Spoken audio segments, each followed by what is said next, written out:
Welcome to the Good Faith Podcast, where friends who follow Jesus help each other make sense of the world. I'm your host, Curtis Chang. This podcast is produced by a nonpartisan 501c3 organization.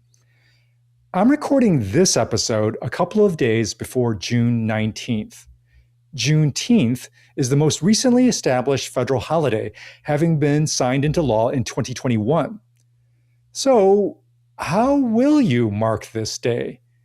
You might have the day off, but does the meaning of Juneteenth end there? Can we get something more from this holiday than just, yay, we get a 3-day weekend? This is why I wanted to talk to Angel Adams Parham. Angel is a professor of sociology at the University of Virginia and is a leading expert on the history of race in America. Listen in on our conversation to learn the deeper meanings of Juneteenth that may apply to us all. And you may be surprised, as I was, to discover that the holiday can remind followers of Jesus of a profound truth of Christianity. Here's my conversation with Angel. Angel, welcome to the Good Faith Podcast. It's so good to be with you here. Thank you so much for the invitation. Well, you're the person I wanted to talk with in terms of really helping all of us understand Juneteenth. So let's start. What is the historical story and significance of Juneteenth? So I think it begins with the Emancipation Proclamation, which officially went into effect January 1st, 1863 with Abraham Lincoln. Many people probably, I think in the larger public imagination, think, oh, great, so everyone who's enslaved has been freed. Not exactly. So when Lincoln issued that Emancipation Proclamation, it was to free all enslaved people who were living in places that were in open rebellion against the United States in Confederate states. And so that was not everyone, but it also wasn't every single Southern state.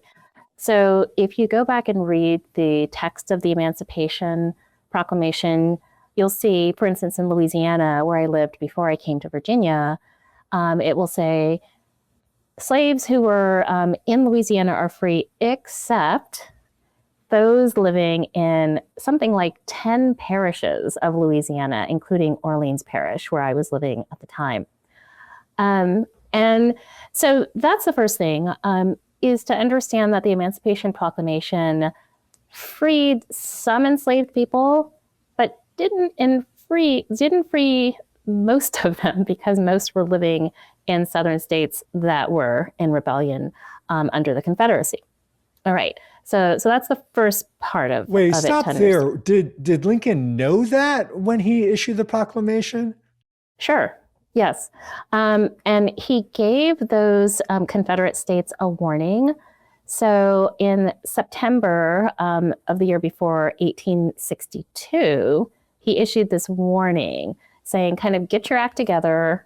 If you don't, I've got this proclamation coming forward in January that's going to free all the enslaved people in your area. So it was definitely a political, baton to try to get the Confederacy into order.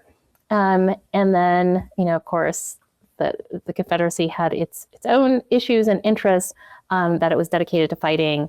And so January 1st, 1863, this proclamation goes into effect. Of course, it's the kind of thing where if you are an enslaved Black person living in Mississippi, Alabama, or so on, if you could make your way out, if you could fight your way to freedom, great. But that's not going to be the case necessarily for the majority of people.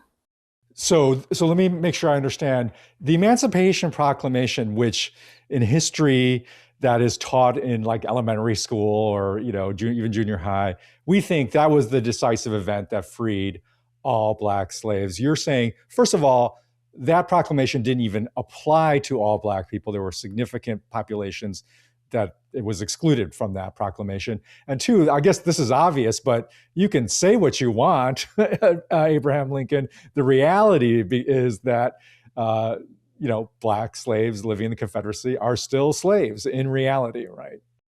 On the ground. Yeah. Certainly there were people that did escape and, try to cross Union lines. It's not to say that the proclamation did nothing. So it was incredibly important politically, symbolically. It did legally free Black people in the Confederate States. But again, the reality of being able to take advantage of that freedom was another thing. Okay, let's connect this to the Juneteenth. I think actually some people, maybe a lot of people, think Juneteenth is a celebration of the Emancipation Proclamation. What is Juneteenth actually, historically? It is indeed a celebration of the Emancipation Proclamation. It's a celebration of freedom. So what happened is so Robert E. Lee surrenders April 1865, but we didn't have the internet, right? So the surrender, the proclamation, these things happen, but the news doesn't always get out to the furthest reaches. And Texas was at the far reach of the Confederacy. And it's not as if slave owners are eager to share this news, right? And so it's some time before Major General Gordon Granger makes his way out to Texas. And it's June 19th, 1865, with what's called General Order Number 3, that he announces to people that they are free there. And so it is indeed a celebration of, the coming of emancipation and kind of the fullness of the Emancipation Proclamation, which I guess you could think of as being kind of in stages. Mm. But even then, it's really interesting if you look at the wording of this order. Can I read just a portion of it? Of course, yeah, go for it. All right, so just this portion of it, I think is fascinating in some of the, both the celebration and then some potential constraints that you might see in it. So it reads, "The people of Texas are informed that in accordance with a proclamation from the Executive of the United States, all slaves are free. This involves an absolute equality of personal rights and rights of property between former masters and slaves, and the connection heretofore existing between them becomes that between employer and hired labor." All right, so far so good, but then let's listen to the next part of it. "The freedmen are advised to remain quietly at their present homes and work for wages. They are informed that they will not be allowed to collect at military posts and that they will not be supported in idleness either there or elsewhere." So you get this great announcement of freedom, and then you also get, but by the way, you need to stay where you are and work, and pretty much we expect no foolishness out of you. So that is a glimpse of what is going to come with policies like vagrancy laws, convict leasing, sundown ordinances, which say that Black people can only be in a whites-only town if they're working, and they have to prove that they're working.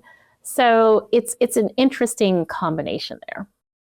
Well, it sounds like the pattern is this statement and then lack of full fulfillment and then even setback. Because I think the pattern that you're describing in terms of all those laws eventually culminates in Jim Crow and the almost complete or very significant setback from the lofty promises of the Emancipation Proclamation. How does this kind of pattern shape how Black Americans experience Juneteenth? Because from the outside, it almost seems like great and bittersweet at the same time, because it has this sense of great promise, but then also really incomplete fulfillment. That's from the outside. What's been your experience from the inside of the Black American community? my sense of it from within the community is that Juneteenth is seen as a very joyous time. So I don't really see there, a sense of kind of questioning the fullness of freedom, that it's seen as finally, this is the full expression of freedom. So I'd say it's really a kind of full-on celebration of freedom. I'd say what has been kind of more tricky, and what I think is interesting now that we have Juneteenth as a national holiday, it's July 4th that has been the one that has been a little more bittersweet for many African Americans. Of course, there's Frederick Douglass's "What to the Slave is the 4th of July." And even though emancipation happened, more than 100 years ago, there's still this sense of, okay, we're commemorating the freedoms of America, but when we look back to the Declaration in 1776, we were not free. Right. And there's been centuries, like you said, of kind of moving forward, stepping back, moving forward, stepping back. And so I'd say July 4th has been the more kind of bittersweet celebration. But what I think is fascinating and a great opportunity with Juneteenth is that I think we can think about it as introducing a kind of a yearly commemoration around the idea of freedom. Yeah. So you start with Juneteenth, which we will, have very soon. And that's one conversation on freedom, very, very joyous. Okay, the country is moving in the right direction at that point. Great. And then that we could think of that as kicking off a kind of a season of a conversation on freedom that culminates in July 4th. And the reason I think that that is useful for people of all backgrounds is sometimes what can happen is July 4th is just seen as being kind of it. Our country was founded on freedom, like we've just kind of full steam ahead, freedom, great. Well, where do we have that time and that vocabulary to think about the challenges and the rocky road to freedom? Juneteenth gives us that time and some of that vocabulary to think about freedom and to think about what we've gone through and the setbacks, so that by the time we get to July 4th, I think we could have had a more fruitful and real conversation about freedom and celebrate July 4th as well, having done some of the more soul-searching leading out of Juneteenth. There is something really helpful about Juneteenth being a federal, sort of enactment now, because it then moves the Juneteenth event out of just the Black community into the, like you said, the conversation within the wider populace. And it reminds me of how government action, especially on the federal level, sometimes has more impact than just like policy impact. You could have a policy impact that changes a particular socioeconomic condition or something, but a move like enshrining a holiday, that can last longer than any one policy can. I mean, it really does shape collective memory. And if you contrast surveys before and after 2021, when Juneteenth was fully enacted, there's a dramatic increase of the wider populace, not just in the Black American community, roughly remembering this is a celebration of freedom, of emancipation, and so forth. But it strikes me that there's a difference between remembering something and making sense, making meaning of something. And meaning, even if you hold on to the memory of the actual date, like that's a holiday, the meaning attached to that day that you remember can evaporate. I think of the example of Labor Day. We all remember that this holiday happens every year, but most of us now don't attach to this day the original meaning that it was intended to honor the labor movement. And most Americans, I think, on this day are not attending parades, put on by labor unions. I mean, the only people doing that are probably labor unions. And the wider meaning now is Labor Day, that's a good day to go to the beach because that celebrates the end of summer. I am a little worried that Juneteenth over time becomes something like Labor Day, which may still be celebrated in its original meaning by the Black community, but for everyone else, it becomes something else. Like the meaning gets evaporated and it becomes, yet another summer holiday as its primary meaning. Tell me, how do we hang on to the original intended and really deep substantive meaning of Juneteenth? Okay. Easy question there, I see, Curtis. That's a really hard one. And I think part of it is, so there's a very important political and symbolic thing for Juneteenth to be an official holiday. I tend to think, again, that having this tie between Juneteenth and July 4th might be the way to go. And thinking of this as a kind of larger season for contemplating freedom. The reason I think this could be helpful is because I think our society needs a larger conversation on freedom anyway. There's one, when I've been looking into Juneteenth for some writing I've done a few years ago, I looked at some of the interviews with formerly enslaved people who were in Texas at the time that the Juneteenth Proclamation came through. And one of them that stood out to me was a man named Felix Haywood. He talks about how celebratory it was and how wonderful it was. But he ends by saying, we soon found out that freedom could make folks proud, but it didn't make them rich.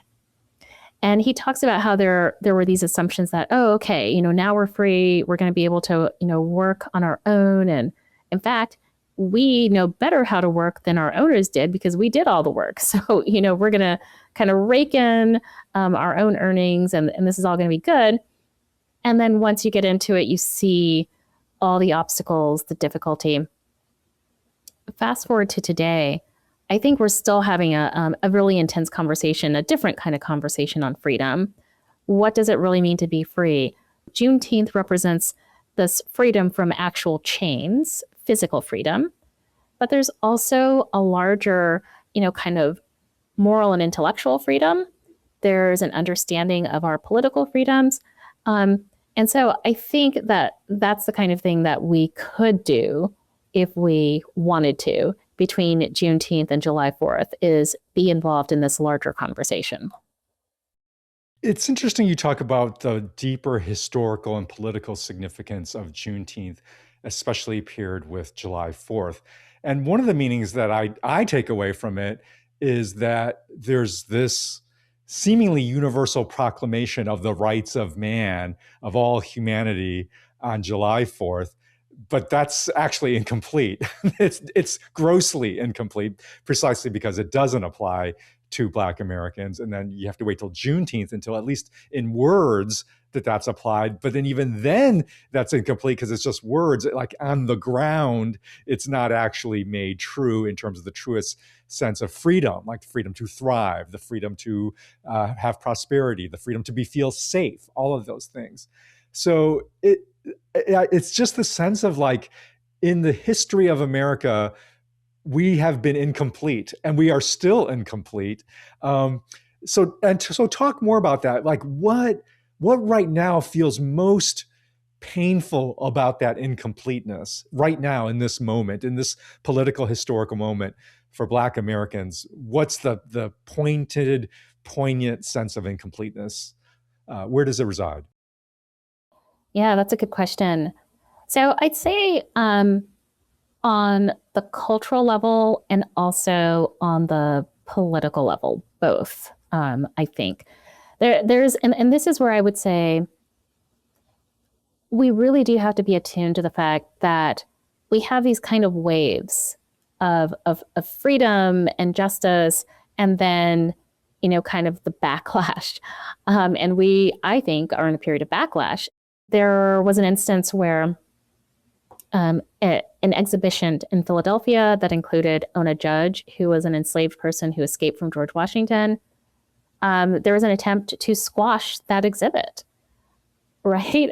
And had to fight to get it back, right? This is basic history. So I think many African American scholars especially are saying, we feel that, and not just feel that, we actually see the pushback on basic scholarship, not to mention integration of these things into K-12 education, because there's become an almost hysteria about race, whereas I think we could think of this as African American and American history, which is very important for everyone to have.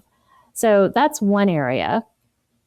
And then I think another area has had to do with the progressive dismantling of the Voting Rights Act, the most recent Calais decision on gerrymandering, where you kind of look and you say, like, where are the guarantees going to be when we try to go to the polls and make a difference?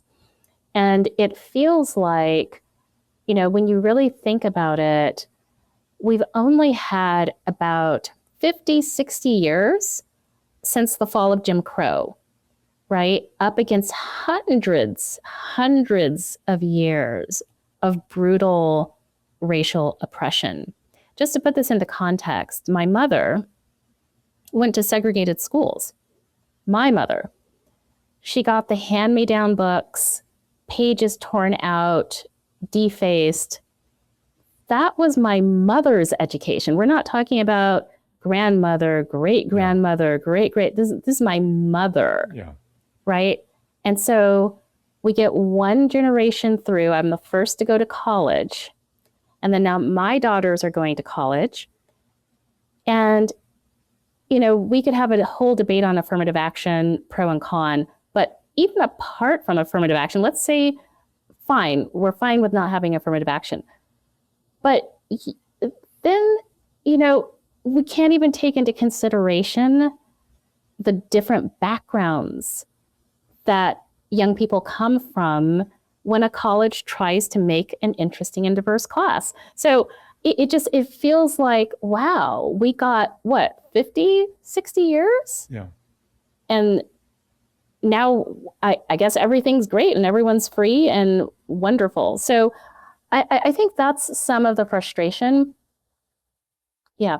Well, and it seems like we're seeing, I think, even more concerning, deeply troubling examples of this kind of rollback, even in the area of collective historical memory. You have Juneteenth that's supposed to really solidify the collective memory of, expanding freedom for Black Americans. And now you're reading like Confederate memorials coming out of storage and being put back into squares and streets and so forth. It's a striking reminder that history does not just move in this naive expectation that we're just always going to get better and better, but there really is struggle and setback.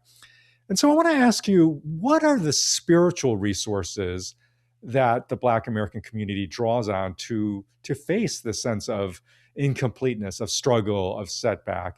What is that like for you as a Black American Christian? Mm-hmm.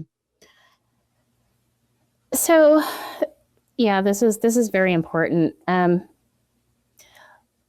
What I would say is that the history of the Black church in particular provides a great deal of resources, right? So even starting in the time of slavery, Black Americans would find ways to gather, even though they were not supposed to gather to praise. Even when we were shut out of or, discriminated against within the mainstream church, which led to the creation of so many Black congregations, then we were able to flourish there.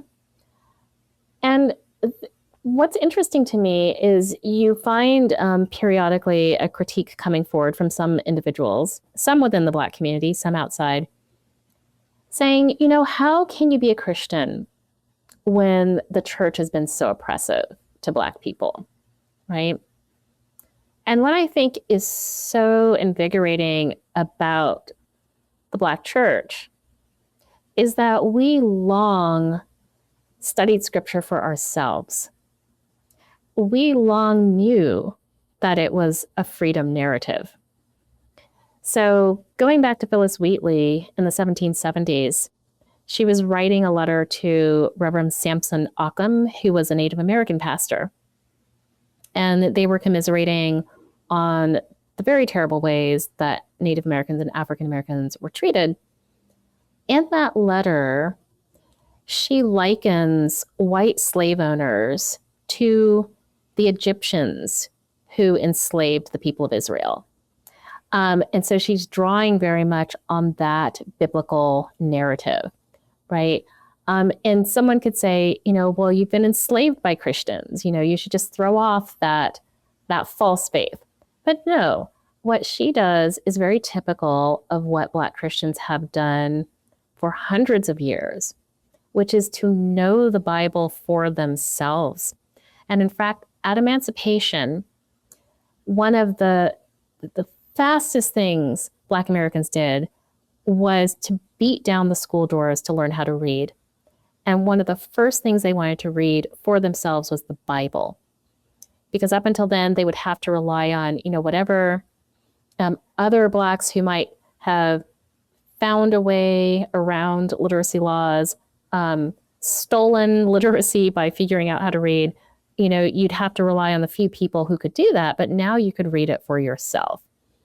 So I'd say African Americans, the Black church, we have always found those resources, read them for ourselves. And it is for that reason, that one of the favorite books that I've recently discovered is Bonhoeffer's Black Jesus. Because what it does is it shows us how Bonhoeffer was influenced by the African American church. He had a fellowship at Union Theological Seminary in New York City, and he was very unimpressed with American Christianity until he started going to some Black churches. And when he got to the Black churches, he said, wow, he was writing back to Germany. He said, I have found where the gospel is truly being preached, where this focus on freedom and the living out of goodness and justice is really happening. And so he started to be part of the Black church in New York City, to go to the Bible studies and to lead some of them and to learn the songs. And he took that spirit back with him to Germany. And so I think that's a really good example of the very powerful spiritual resources that we have in the Black church and that we still have. And then if you look at what's often called the Black national anthem, Lift Every Voice and Sing, that is a song, I don't know how widespread knowledge of that song is outside of the Black community, is when I've introduced it to some people outside of the community, many have never heard it before. But it's worth taking a look at it, because that song in and of itself testifies to the deep spiritual resources that African Americans have had and have fallen back on.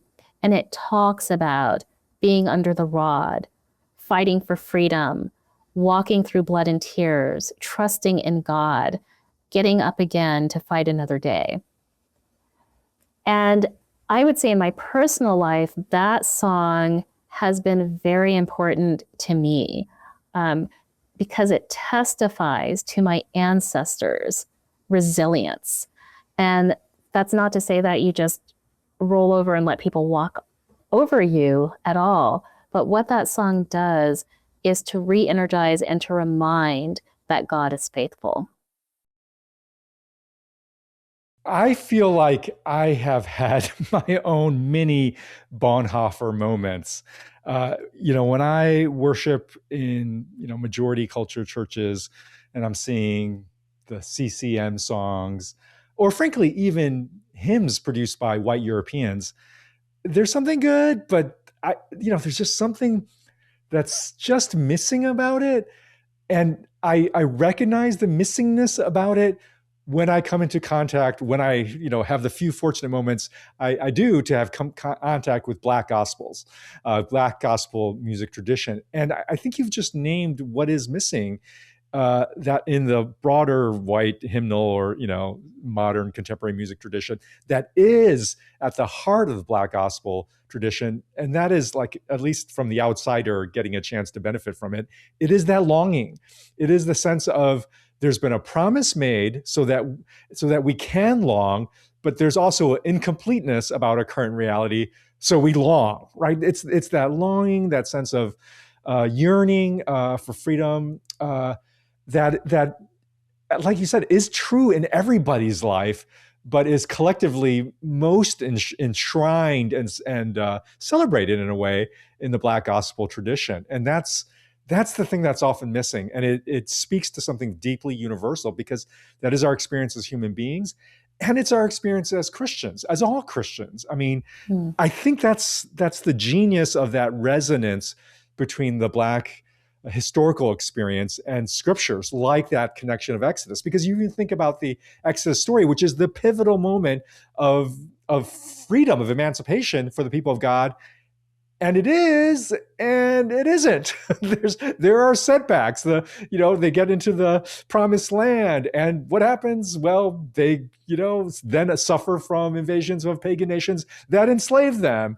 And even, Yes. In the great exilic period, that's when it's like the massive setback, when they even lose their land and are carried off into exile in Babylon. And then, even Jesus comes and proclaims the day of Jubilee, right? He proclaims that, okay, I am the fulfillment of the freedom narrative. And yet even then, that proclamation is made, but it's incompletely enacted on the ground. We don't see the full kingdom enacted in our lives, the full freedom of it. And so we still have to long for that day when the proclamation, which inaugurates the kingdom but doesn't fully complete it, is day. So I think you've exactly articulated what is that distinctive contribution of Black history, of the Black gospel tradition, of the Black theological tradition to the wider culture, to all of us universally. How aware, how self-aware is the Black Christian tradition, the Black Christian intellectual tradition, the Black church tradition? How self-aware is all of those traditions that they are actually making this universal contribution? I mean, that they're having this effect that they have on that had on Bonhoeffer and are having on people like me. I think pretty aware. If you're talking about Black scholars, think of Esau McCauley's work, for instance. My colleague here, he's in Charlottesville. He's a pastor in the Anglican Church in North America. Claude Acho wrote the book, Reading Black Books, which is, meant to kind of help the larger church learn and glean lessons from the Black intellectual tradition. I think it's there. With Reggie Williams' book, Bonhoeffer's Black Jesus, there are many who are very, very, very aware. When it comes to, the average everyday person, that's another question. I think the scholars are definitely aware. I was recently made aware of a young assistant professor doing some work on the Black church and on young people who are African American, college, graduate student level. And what was interesting to me, as she was sharing her work and sharing survey data from them, is that many of them were very frustrated with what they were finding in the church, not always in the Black church, but there's been more of a move toward African Americans going to non-denominational, multiracial, and so on.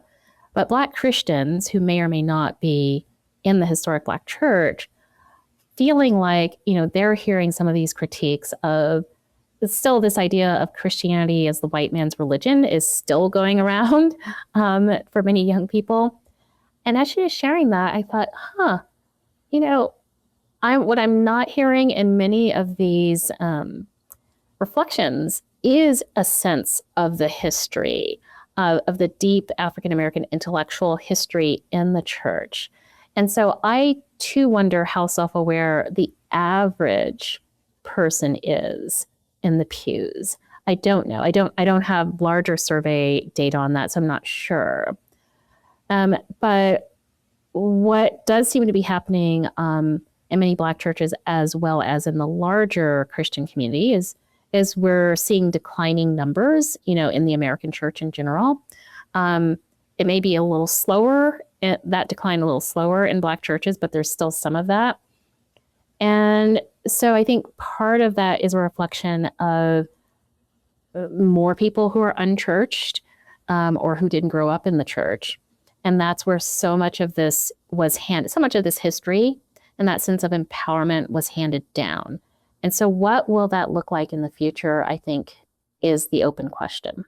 Yeah. I want to conclude by going back to where we began, which is Juneteenth. And it strikes me that holidays are best in retaining some thread of connection to the original historical meaning and intended meaning when there's some actual practices, some embodied practices attached to that holiday. So Christmas, when we give gifts, it's at least the thread back to the gift of Jesus and the history of gifts given to Jesus by the Magi, right? There's at least a thread. New Year's Eve, of course, we do the countdown because we are trying to, enshrine like, hey, a new year has passed. Or July 4th, even the waving of the flag. That's a sense of, hey, we're here to celebrate our country. What could that be for Juneteenth? Like, what could that be, especially for all Americans, in terms of some embodied practice that keeps us at least a thread of connection to its intended meaning? Good question. Yeah.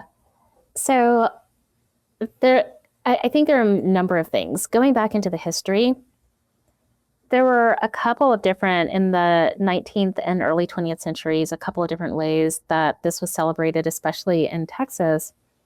One, interestingly, is that it was often used as a time for political education to make sure that Black people understood their political rights. But then, as it went along, it became more kind of barbecues and, fun celebrations. And so I think some combination of those could be useful. I think we're always partial to the barbecue, right? Some kind of barbecue outside in the summer is always great. Yeah. I have always, in my household, tried to thread the needle between the celebration and the commemoration, like kind of the historical commemoration, by maybe reading aloud from a text. I had one interesting instance of this when my daughters were very young for July 4th, so we're about to sit down and have our really festive dinner. And then I, as the intrusive intellectual in the family, say, well, why don't we just read a little bit from Douglas's What to the Slave is the 4th of July, right? Kind of a killjoy move. The kids are like, hey, let's get to the hamburgers, okay? I know. So I read, I didn't read the whole thing, but I kind of read an excerpt. And my oldest daughter, so this is not necessarily the model, but this is just a fun story. My oldest daughter was maybe about 9 years old. And so we're just about to have the food, and I had just read this. And she kind of looks at me with her eyes big, and she says, but we can still have a happy 4th of July, right? So all that to say, I think in terms of commemorations for Juneteenth, I do think the celebration needs to be paramount. That needs to be the main thing. But if there is some way to slip in a little bit of the history, so that it doesn't just become another Labor Day and another excuse. And I think that can be done more subtly than I did with my daughter. But if we could thread the needle on that, I think that would be ideal. Well, I think there's a room here. It's a new holiday, relatively new. I think there's room here for all sorts of creativity, obviously, especially from the Black community to, develop celebrations and practices that all of us can join in on. And I hope that happens. Angel, thank you so much for joining us. Thank you so much for giving us a history lesson. And I guess I'll conclude by saying, Angel, happy Juneteenth. And happy Juneteenth to you, Curtis. Thank you. Listeners, I was thinking more about how we need practices to keep alive true meanings of Juneteenth. And how do we do this? And then I remember the importance of singing. So, just throwing out an idea here, what if a classic Negro spiritual like Swing Low, Sweet Chariot could become for us an anthem of Juneteenth? This song is all about the yearning for God to rescue us from injustice. Some scholars think the Sweet Chariot reference doubled as a coded message about the Underground Railroad for slaves. But more universally, its deeper message is clear. Our hopes for true freedom ultimately rest in God. Here is one of the first known recordings of the song, made in December 1909 and performed by the Fisk University Jubilee Quartet. Whatever is the actual calendar date for you as you listen now, join me in celebrating the promise of Juneteenth. Swing low, sweet chariot, coming for to carry me home. Swing low, sweet chariot, coming for to carry me home. Swing low, sweet chariot, coming for to carry me home. Swing low, sweet chariot, coming for to carry me home. I'm sometimes up, I'm sometimes down, coming for to carry me home. But to still my soul feel the heavenly bound, coming for to carry me home. Swing low, sweet chariot, coming for to carry me home.